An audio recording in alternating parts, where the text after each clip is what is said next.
بسم الله الرحمن الرحيم وبنستعين والصلاة والسلام على أشرف المرسلين. ازيكم يا حبايبي عاملين ايه؟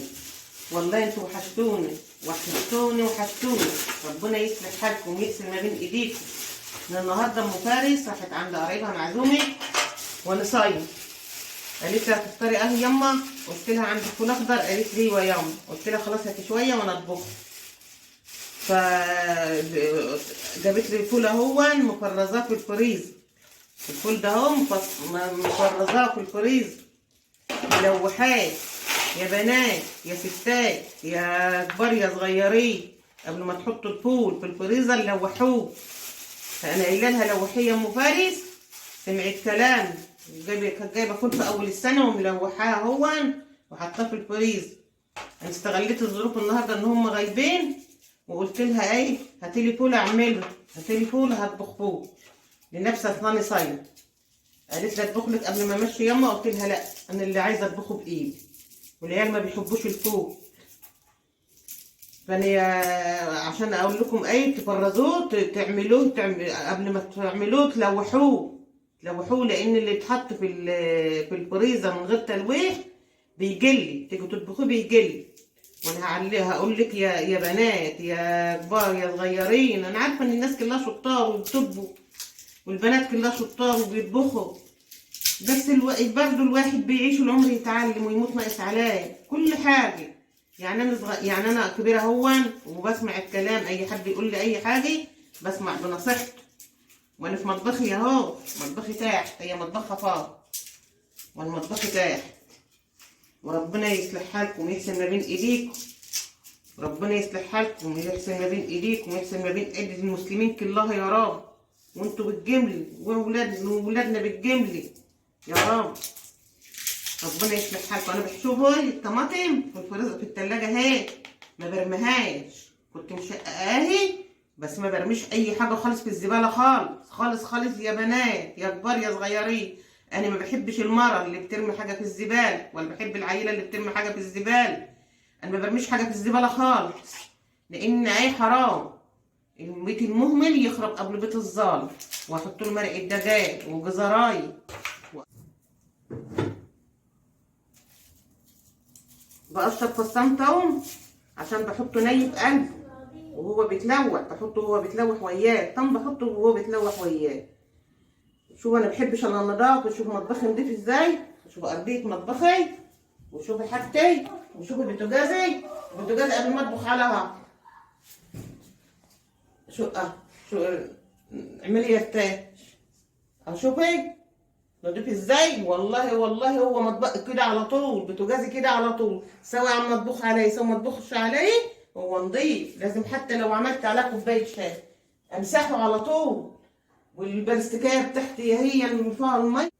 فيا بنات خليكم شطار ونضاف، وانا عارفه ان انتوا شطار ونضاف والله، واحنا كلنا بنشجع بعض مش اكتر. محدش عاول ابدا، كلكم خدمه. الله يعينها والله يقويها يا رب على عيالها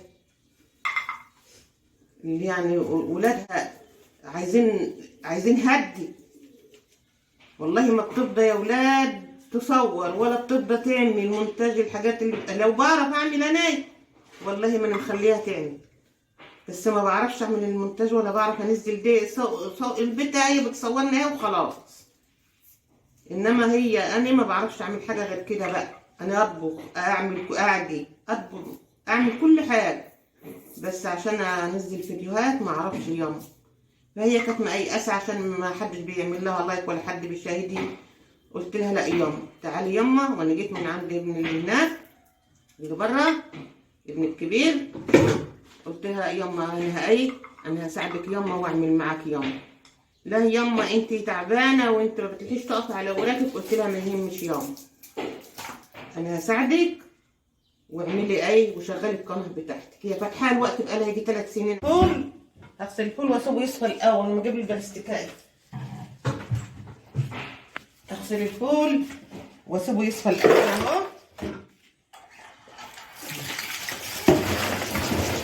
شوفوا الفول اعمل ازاي، تعمله متخزق متلوع ما شاء الله. ربنا يغسل ما بين ايديها يا رب. على فكرة انا اول مرة يعني بجد بجد اشوف تقول لي يما الفول المتلوح حلو قوي، يما لما جربته لقيته حلو.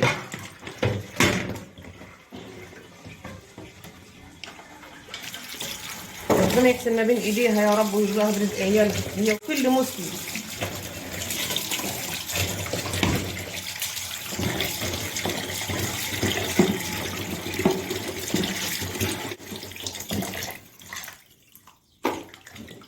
هم بقى مسميني الوسواسي، بس انا مش وسواسي، انا نضيفه، انا مش وسواسي والله يا بنات، انا من وسواسي يا ستات يا كبار يا اللي زيي، انا من وسواسي، بس انا بحب النظافه، بعشق النظافه. لو انت عارفه لو لقيت قشره لب على الارض بوطى اجيبها.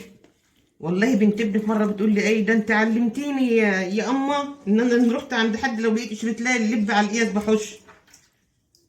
النظافة حلوة يا بنات، النظافة حلوة، وجوزك بيحب النظافة وحماتك بتحب النظافة، نظفي. النظافة من إيمان. شوفوا أنا جبت فشفشق مية من البلاستيكاية عشان الخزان ميته مركون، لازم بصوا أهو، لازم كده أهو، دي مش وسواس أهي، أهي يا عمر، أهي يا حبايبي. غسلته بعد ما غسلته من الخزان، رجعت غسلته من البتاع تاني، من بتاع البلاستيكايه اللي بشرب منه اهي. كده يا بنات سيبوه يصفى بقى اهو.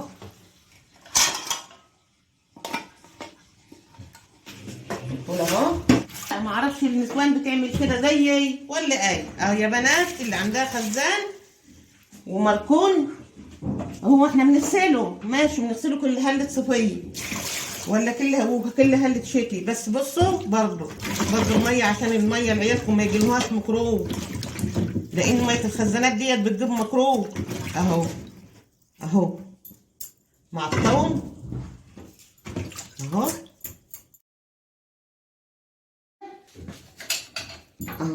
مفيش اي حاجه حواليك تبقى عيب خالص، تعملي بنظافه تعيشي بنظافه في حياتك وتعيشي سعيده في حياتك اهو. وانا قايلت لكم قبل كده اهو، تعيشي بنظيفه تعيشي سعيده في حياتك ومزاجك يبقى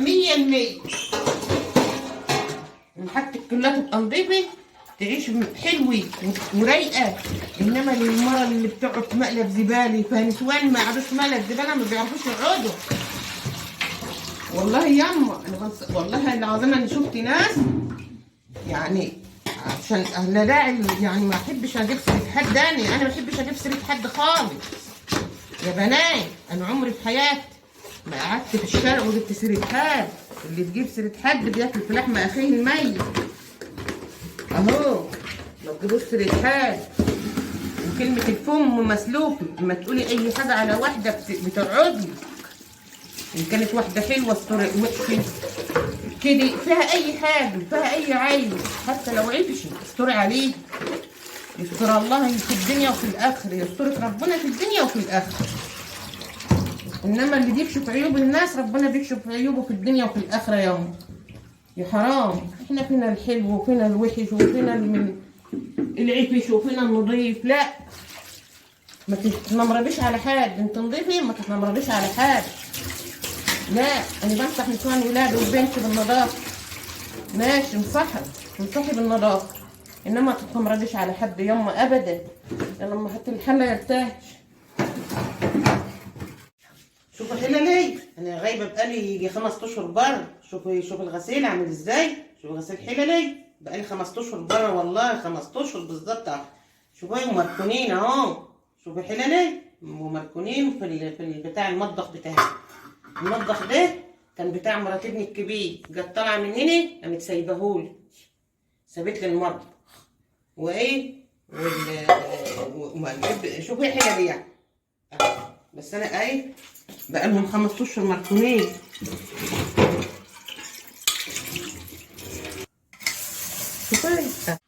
شوفي مرات ابني جت طالعه سابت لي يجي 6 حلل من الحلل اللي هي الشاورما دي. مرات ابني الكبير جت طالعه، هم كلهم ما بيستعملوش، مرات ابني دي ومرات ابني اللي بره ما بيستعملوش البتاع اللي ما بيستعملوش الالمونيا، بس انا بحب الالمونيا وبحب طبخ الالمونيا، ما بيستعملوهاش خالص. انا لميت المونيتي كلها بعد جوزي ما مات، وجت بنتي تجوز بنتها الكبيره، قلت لها خدي يا اما. كان الاول بنتها الكبيره متجوزه بقالها يجي 6 سنين ولا 7 سنين، قلت لها خدها كده المونيا لبنتك ياما. فمرات ابني جت طالعه كبير، قامت سايبه لي حلل دهات. انا ما بطبخش اصلا، ما بطبخش في مطبخي، بس انا ببقى بظروفها كده اما اقوم اعمل اي حاجه في مطبخي. لما يكون مرات ابني معزومه، يكون مرات ابني هنا وانا هنا، اقوم طابخه برضه لاولادها في مطبخي، بس هي ما بتطبخش.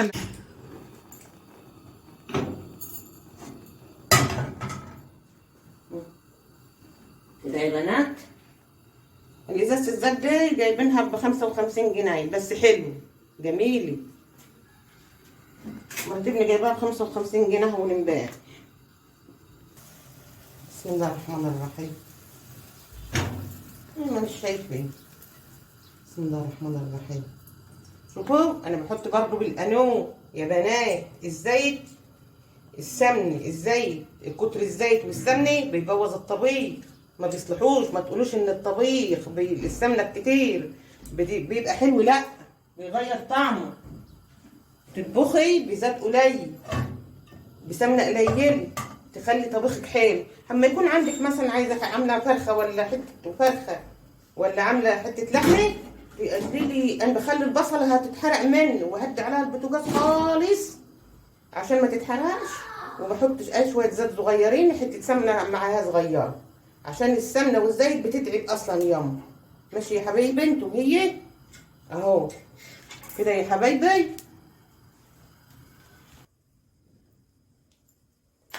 بعد ما اسيبها خالص اهو اهو يا بنات.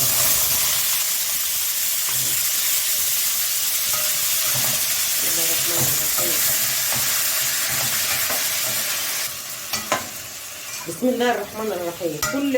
كل حاجه اي حاجه تعمليها في حياتك كلها، في طبيخ، في تصبينك، في عجينك، في خبيزك، ما تنسوش ذكر الله في طبخ في حياتكم كلها اهو. شوفوا هدوا البوتاجاز على طبخ، هدوا البوتاجاز خالص خالص على الطبيخ بتاعكم، يطلع الطبيخ حلو. وحتى لو بتطبخوا لحمه تهدي عليها البوتاجاز زي شعرة الراس. تيجي تطبخي تهدي البوتاجاز. بعد تطبخي باميه، بتطبخي الباميه، تطبخي اي الباميه دي بالذات تهدي عليها البوتاجاز زي الشعريه بعد ما تحطها في صلصتها. اهو شوفي تبقى طبخ التاني حلو. اسمعي كلام نصيحه خالتكم مع بلاطين، خالتك هدي، اسمعي كلام انت ايه تكسبي والله ياما. عشان لما احب ايه العيش اوطي البوتاجاز خالص على كل حاجه.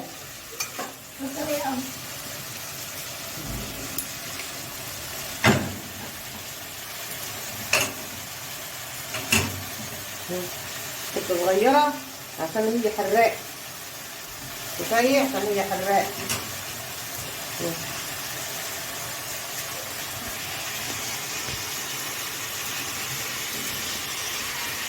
انت عارفه بقى الحاجه ده اهي هتاكلها وتسيب الفوق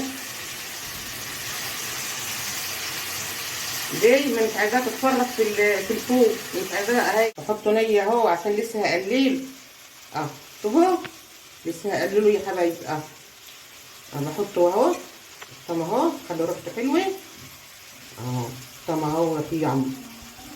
طب اهو يا حبيبه قلبي، ربنا يغسل ما بين ايديكم يا رب، ربنا يغسل ما بين ايديكم يا رب يا رب يا حبايب قلبي. انا عايز دي بصوا انا من النهار مع كده وانا عايزه اتكلم مع حبايبي، ونفسهم من عينك تشيعوا لي تعليقات وتقولوا لي تسلم ايدك يا خالتي ام عبد اللطيف.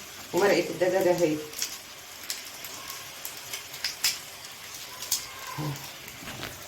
ما احناش هنوقف نفسنا عشان شوربه لحم، لا اهو دي انا اهي وبتقضي وخلاص اهو يا حبايب قلبي. ما احناش هنوقف نفسنا، الدنيا غاليه اهو. شفتوا بقى يا حبايبي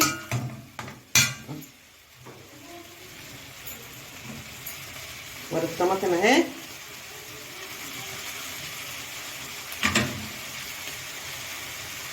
وانا بشتغل الطماطم دي ما بسيبهاش في الفول، لما الفول بيستوي بشتغل ما بسيبهاش. وبطلوا البصل ده وما بيسيبوه، عشان برضو العيال لو كانوا منه ما بيحبوش البصل.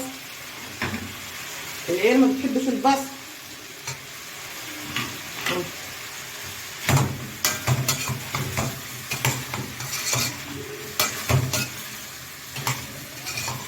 اهو شفت بقى يا حبيبتي الفول بقى تاكليه سكر سكر سكر. وانا ما بحبوش بقى ناس بيقللوا الطماطم، انا ما بقللش بطماطم، انا بقللش بطماطم خالص، ما بحطش. حط حته قرفه اهي، ما عنديش ورق راوي كان مغسلها اهي. خدي يا فتاش، يا فتاش صوريني لما بغسلها يا فتاش.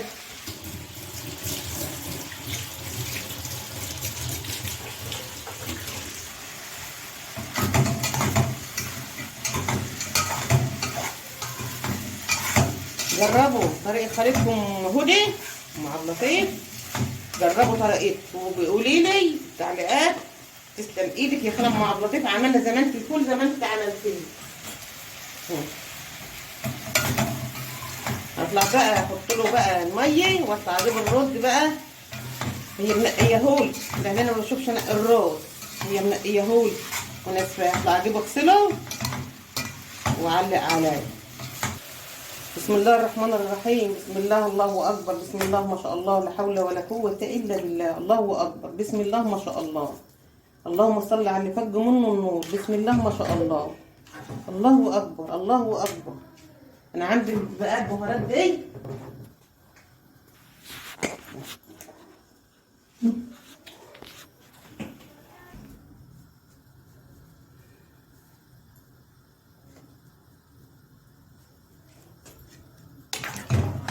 دي كمون على فلفل اسمر على حبهان على كل حاجه. ما تكتريش البهارات في طبيخ لان البهارات بتبوظ الطبيخ. كتر البهارات يا حبيبه قلبي بتبوظ الطبيخ، وكتر البهارات بتبوظ اي اكل، بتبوظه كتر البهارات. ما تكتريش بهارات في طبيخ، فهمتي يما حبيبه قلبي؟ طب مش هتاخدي مش مشكله. ما تكتريش بهارات في طبيخ، وجربي طريقه خالتكم مع اللطيف وقولي لي هتبقى حلو ولا هيبقى عاملها يا حبيبتي. ما تعالي يا فتاش كده اشوفوا مطبخي يما. انا ما حطيتش للفول ملح خالص عشان الملح بيجرمز الفول، وفي الاول كده ما حطيتش ملح خالص عشان احطه في الطاوله. انت عارفه الصلايه دي عندي بقالها قد ايه يا بنات يا ستات؟ بقالها هي 45 سنه، 45 سنه بقالها الصلايه دي عندي. بس هي مراتبني اللي ضيعت ايد الصلايه اللي بقى بتاعتها بايد صلايتها هي، صلايه تبالي. شفتوا بقى كنت شارياها بقى باين ب 50 قرش ولا بربع جنيه، كانت بربع جنيه. مش مكتره ملح برضو اهو عشان ما يبقاش حديق.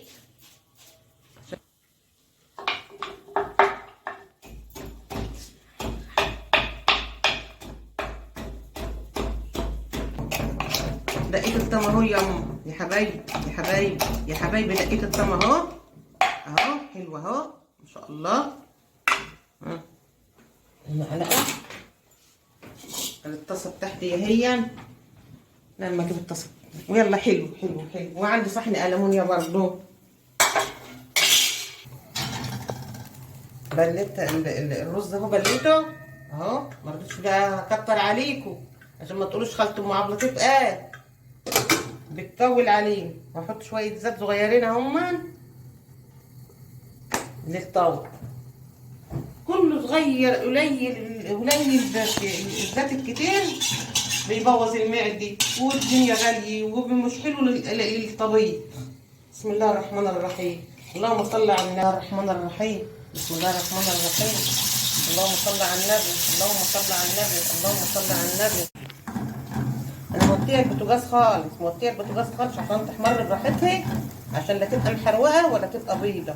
انتوا عارفين لو انا عندي بتاع كزبره ناشفه، اي طشه اي طشه اي طشه عندكم بتطشوها في اي حاجه، في اي حاجه تحط شويه، يعني مش كزبره كتير، يعني الحاجه اللي زي الفول دي ما تبقاش كزبره كتير.